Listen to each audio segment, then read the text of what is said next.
Guo Wengui is a whistleblower and a critic of the Chinese government. And his Facebook account was blocked, and Facebook has informed us and said publicly that he violated terms of service. I think he published personal identifying information about individuals, and that violated the terms of service. So, and I understand that argument. My question,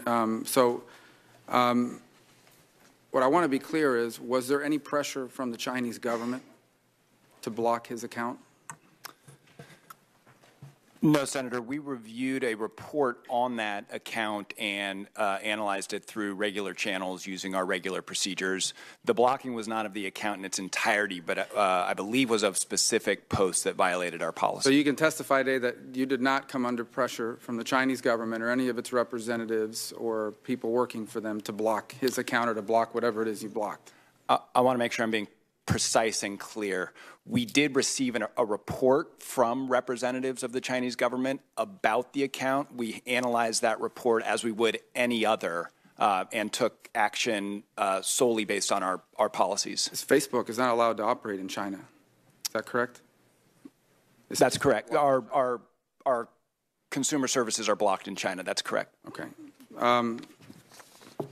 There have been press reports that Facebook may have potentially developed software to suppress posts from appearing in people's news feeds in specific geographic areas. And the speculation is it's being done for the purposes of getting into the Chinese market. Is that accurate? Has Facebook developed software to suppress posts from appearing in people's news feeds in specific geographic areas? Senator, as you know, we are blocked in China, so any software we have is certainly not operative there. We do have many instances where we have content reported to us from foreign governments that is illegal under the laws of those governments. So a great example of this is Holocaust denial in Germany, for example. And our position with respect to reports like that is if there is content that's visible in a country that violates local law and we're on specific notice of that content, we deploy what we call geo-blocking or IP blocking so that the content will not be visible in that country, but remains available on the service. Criticizing a government is illegal in that country, you have the capability to block them from criticizing the government and thereby gaining entry into that country and being allowed to operate. We have the capability to ensure that our service complies with local law. That's accurate. We take a very nuanced approach to reports of illegal content. We believe our mission is to enable people to share and connect, and we believe that political expression is at the core of what we provide. And so what if political expression is illegal in the country? So in the vast majority of cases where we are on notice of locally illegal content, it has nothing to do with political expression. It's things like blasphemy in parts of the world that are that prohibit blasphemy. Yeah.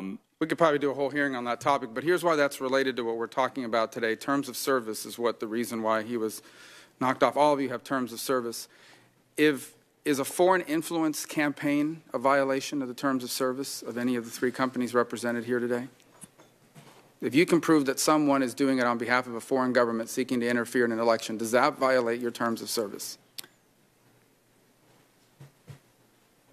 Any of the three companies, in terms of being able to operate or post things, and particularly Twitter and Facebook? Yeah, generally would violate a number. We don't have state-sponsored manipulation of elections as one of our rules, but generally the other types of rules like inflammatory ads content would take down most of these posts. So we don't outright ban it. But well, let me ask you this. I've read that you can buy a bot army from between $45 to $100. Is buying and if you can prove that someone's bought up and put together a bot army, would that be a violation of terms of service? Those would violate our terms of service around the use of automated accounts, and those are the things that we're catching every day. We're blocking 450,000 suspicious logins a day. We're challenging 4 million accounts every week to make sure that they're actually real people. But we have terms of service around. I didn't get an answer on the face. Is that a violation of terms of service to buy for a foreign influence campaign or to put together a bunch of fake ads and put them together?